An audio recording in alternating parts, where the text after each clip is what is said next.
इस तरह से देवी के अनेक स्वरूप हमारे शास्त्रों में वर्णित हैं और वो सब बिल्कुल सही है, इसमें कोई भी त्रुटियां नहीं है, गलती नहीं है। पर उसकी गहनता समझने के लिए सहज में उतरना पड़ेगा, तो वाइब्रेशंस पे आप पता लगेगा।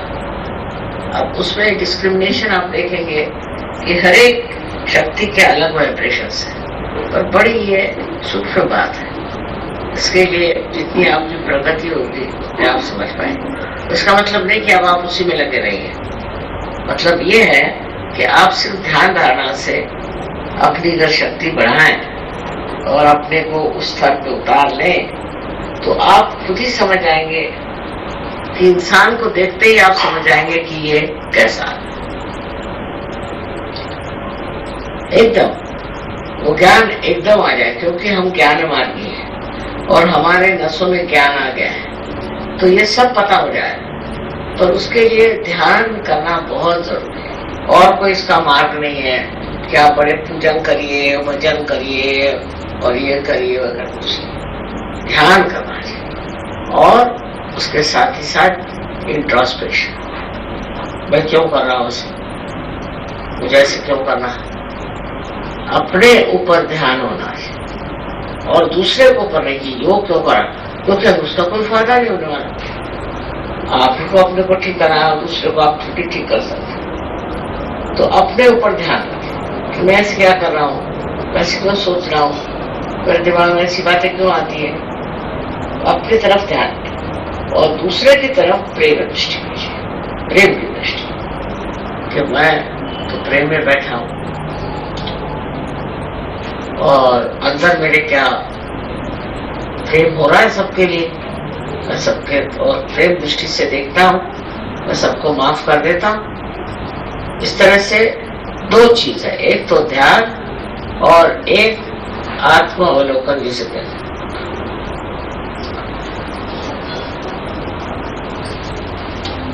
तो ये दो चीजों से मनुष्य की प्रगति होती है। माने एक तो ध्यान, वो तो बात सही कि ध्यान से आप अपने अंदर और चैतन्य अंदर लेकर के और बढ़ते हैं, और अपने अवलोकन से, अपने के इंट्रोस्पेक्शन से भी आप अपने अंदर के जो बीच में ऑब्स्टिकल्स हैं उनको निकाल देते। जैसे एक नदी का प्रवाह बह रहा, अब उसके अंदर बहुत से पत्थर हैं, कुछ है, तो प्रवाह ठीक से बह नहीं सकता।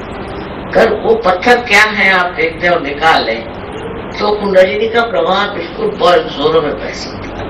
और वही उसके बाद यही बात है कि आप स्वयं ही इसको महसूस करेंगे, उसकी प्रचिति होगी कि आप एकदम स्वच्छ हो, अब कुछ रहा नहीं आपका, एकदम स्वच्छ हो।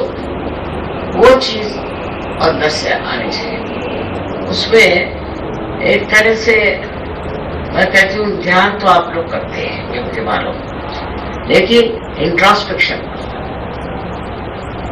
अपने बारे में सोचना चाहिए। उसमें क्रिटिसाइज करने की जरूरत है अपने को, लेकिन उसको साक्षी भाव से देखना। और दूसरे ये कि कहाँ तक मैं प्रेम करता हूँ, कहाँ तक मैं शुद्ध हूँ, कहाँ तक मैं अहंकार से बचा हूँ। ये अगर आप देखने लग जाए तो धीरे धीरे भाग जाए। जैसे अगर कोई दुष्ट आदमी, समझ लीजिए वो आपके घर में आया, आपकी उसके ऊपर नजर पड़ी, भाग जाएगा कि नहीं? उसी प्रकार ये जो बैठे हैं घुसपैठ करने वाले, ये सब भाग जाए अगर आप इंट्रोस्पेक्शन करें।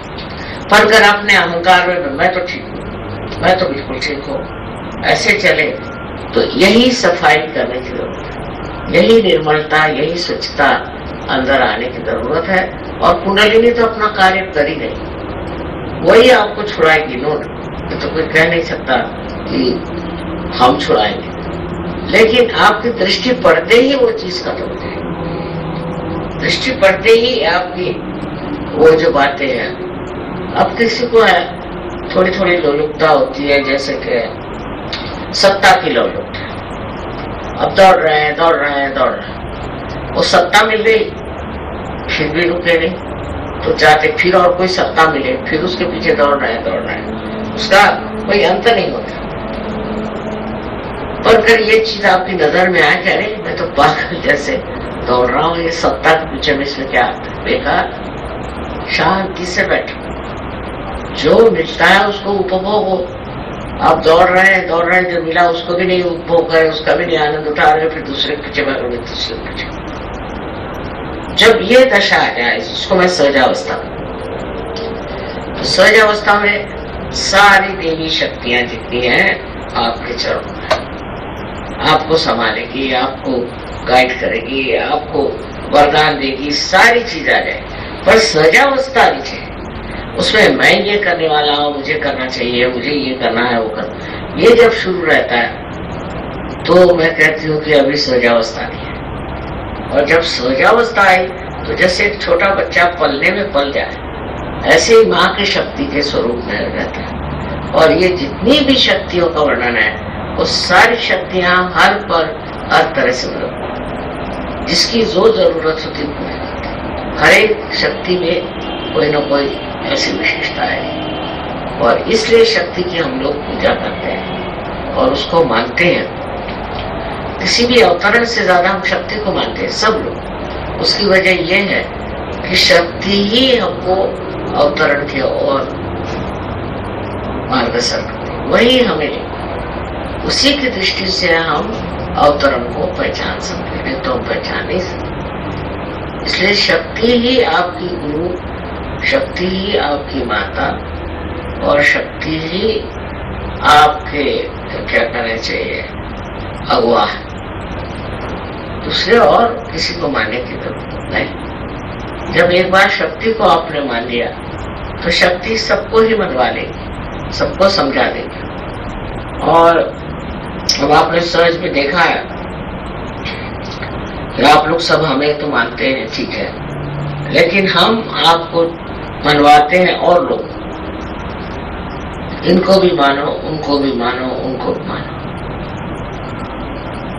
लेकिन अगर आप हमें मानते होते, न होते, किसी भी अवतरण को मानते होते, क्राइस्ट को ले लीजिए, उन्होंने कहा तो है कि हम आपके पास भेज देंगे, ऐसा एक अवतार कार्य होगा और ऐसी आदि शक्तियां आएंगी, पूरी गोष्ट होगी। कहा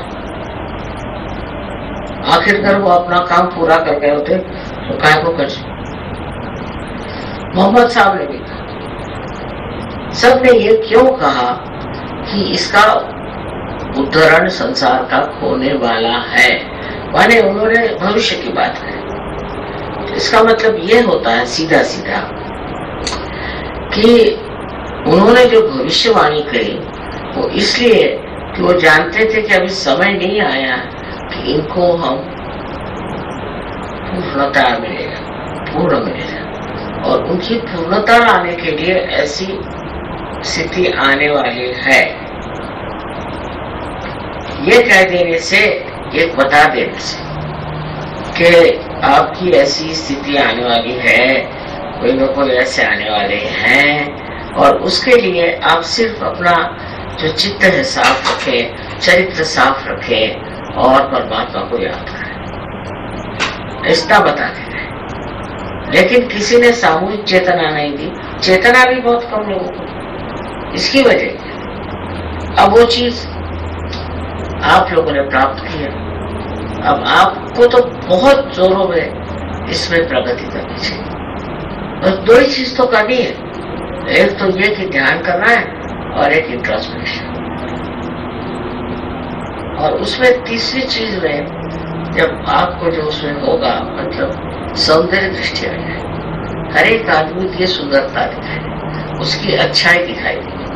कितना भी आदमी आपसे दुष्टता से बर्ताव करे, वो समझ में आएगा कि नहीं, उनमें ये बात जरूर थी, ये सीखने की बात थी।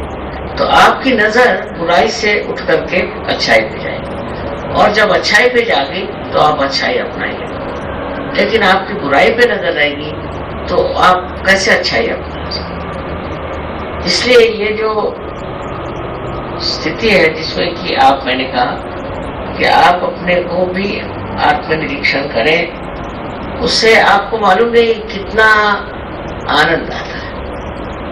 अगर आपके अंदर सुंदरता है तो आपको अपने से आनंद आएगा, अगर आप दूसरों में देखते हैं तो और आनंद आएगा। तो सुंदरता ही देखनी चाहिए, आदमी की अच्छाई देखनी चाहिए, और उसमें फिर आपको आश्चर्य होगा कि हर एक आदमी में कोई ना कोई खूबी तो है, लेकिन उसका मजा कोई नहीं उठा सकता। अब जैसे एक फूल है, फूल के अंदर सुगंध है, लेकिन अगर आपके पास नाक ही नहीं हो तो आप सुगंध क्या सुन। ऐसी बात है कि आपके अंदर वो हृदय होना चाहिए जो उस प्यार को, उस महत्ता को, उस बड़प्पन को समझ सके, और उसको आप अपनाइए। तो जितना वो आदमी अपने को नहीं आनंदित कर सकता, आप कर सकते। उसमें जो छिपा हुआ है उसको आप जान सकते, उसके अंदर की कस्तूरी को आप पहचान सकते और उसका आनंद उठा सकते। सो दूसरों से आनंद उठाना सीखना, ये शक्ति का ही कार्य। शक्ति आनंदमय,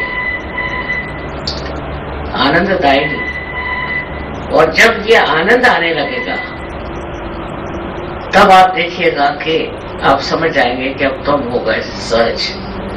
तो ये सहजावस्था है कि दृष्टि ही आपकी गलत चीजों पे नहीं है, क्या फायदा? क्योंकि आपको कुछ किसी का संहार नहीं करना है, किसी को नष्ट नहीं करना है, वो तो देवी का काम, आपको नहीं करना। तो सारी दुनिया का जो आनंद अलग अलग जगह छिपा हुआ है, उसका आकलन करना, उसका उपभोग लेना आपके नसीब में है।